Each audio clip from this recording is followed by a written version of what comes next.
ನಮಸ್ಕಾರ ಬಂಧುಗಳೇ, ಕಳೆದ 20 ವರ್ಷಗಳಿಂದ ಬೇಕಾಗಿದ್ದ ನಕ್ಸಲ್ ನಾಯಕ ವಿಕ್ರಮ್ ಗೌಡ ಸೋಮವಾರ ಉಡುಪಿ ಜಿಲ್ಲೆಯ ಕಬ್ಬಿನಲೆ ಅರಣ್ಯದಲ್ಲಿ ನಕ್ಸಲ್ ನಿಗ್ರಹ ಪಡೆ ನಡೆಸಿದ ಎನ್ಕೌಂಟರ್ನಲ್ಲಿ ಹತನಾಗಿದ್ದಾರೆ. ಅರಣ್ಯ ಪ್ರದೇಶದಲ್ಲಿ ನಕ್ಸಲ್ ಚಟುವಟಿಕೆಗಳ ಬಗ್ಗೆ ಗುಪ್ತಚರ ಮಾಹಿತಿ ಮೇರೆಗೆ ಎಎನ್ಎಫ್ ನಡೆಸಿದ ಕೂಂಬಿಂಗ್ ಕಾರ್ಯಾಚರಣೆ ನಡೆಸಿ ಹತ್ಯೆ ಮಾಡಿದ ಸುಮಾರು 5 ಶಸ್ತ್ರಸಜ್ಜಿತ ನಕ್ಸಲರು ದಿನಸಿ ಸಂಗ್ರಹಿಸಲು ಆಗಮಿಸಿದ್ದಾರೆ ಎಂಬ ಸುಳಿವಿನ ಮೇರೆಗೆ ಎಎನ್ಎಫ್ ಮತ್ತು ಉಡುಪಿ ಪೊಲೀಸ್ ಸಿಬ್ಬಂದಿ ಹೆಬ್ರಿ ತಾಲೂಕಿನ ಸಮೀಪದ ಸ್ಥಳಕ್ಕೆ ತೆರಳಿದ್ದಾರೆ ಎಂದು ಮೂಲಗಳು ತಿಳಿಸಿವೆ. ಈ ಘಟನೆಯು ಉಡುಪಿ ಜಿಲ್ಲೆಯಲ್ಲಿ 13 ವರ್ಷಗಳ ನಂತರ ವರದಿಯಾದ ಮೊದಲ ಎನ್ಕೌಂಟರ್ ಆಗಿದೆ. ಎನ್ಕೌಂಟರ್ನಲ್ಲಿ ಗೌಡ ಹತ್ಯೆಯಾಗಿರುವುದನ್ನು Hebri police sub inspector SI Mahesh TM ಖಚಿತಪಡಿಸಿದ್ದಾರೆ. ಹೆಬ್ರಿ ತಾಲೂಕಿನ ನಂದ್ರಾಳು ಗ್ರಾಮದ ಕೂಡ್ಲ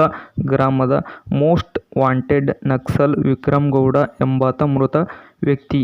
ಈ ಪ್ರದೇಶದಲ್ಲಿ ನಕ್ಸಲ್ ಚಲನವಲನದ ಬಗ್ಗೆ ಸುಳಿವು ನೀಡಿದ ಎಎನ್ಎಫ್ ಪೊಲೀಸ್ ತಂಡ ಸೋಮವಾರ ತಡರಾತ್ರಿ ಶಸ್ತ್ರ ಕಾರ್ಯಾಚರಣೆ ನಡೆಸಿ ನಕ್ಸಲರನ್ನು ಗುರಿಯಾಗಿಸಿಕೊಂಡಿದೆ ಎಂದು ಮಹೇಶ್ ಹೇಳಿದ್ದಾರೆ. ಗೃಹ ಸಚಿವ ಜಿ. ಪರಮೇಶ್ವರ್ ಅವರ ಪ್ರಕಾರ ವಿಕ್ರಮ್ ಗೌಡ ನಕ್ಸಲ್ ಚಳವಳಿಯ ಪ್ರಮುಖ ವ್ಯಕ್ತಿಯಾಗಿದ್ದು, ದಶಕಗಳಿಂದ ಸೆರೆಹಿಡಿಯಲು ತಪ್ಪಿಸಿಕೊಂಡಿದ್ದ ನಕ್ಸಲ್ ಗುಂಪು ಸಕ್ರಿಯವಾಗಿತ್ತು ಮತ್ತು ವಿಕ್ರಮ್ ಬಹುಕಾಲದಿಂದ ಬೇಕಾಗಿದ್ದ ನಕ್ಸಲ್ ನಾಯಕ ಕಾರ್ಯಾಚರಣೆಯ ಸಂದರ್ಭದಲ್ಲಿ ಅವರು ಪೊಲೀಸ್ ಅಧಿಕಾರಿಗಳ ಮೇಲೆ ಗುಂಡು ಹಾರಿಸಿದರು ಪ್ರತೀಕವಾಗಿ ಕ್ರಮವನ್ನು ಪ್ರೇರೇಪಿಸಿದರು.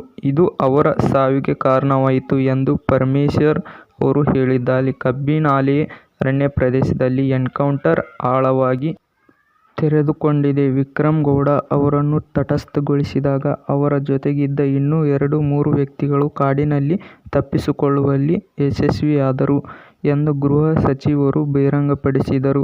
ಉಳಿದ ಶಂಕಿತರನ್ನು ಪತ್ತೆಹಚ್ಚಲು ಎಎನ್ಎಫ್ ಪ್ರದೇಶದಲ್ಲಿ ತನ್ನ ಕೂಂಬಿಂಗ್ ಕಾರ್ಯಾಚರಣೆಯನ್ನು ತೀವ್ರಗೊಳಿಸಿದೆ.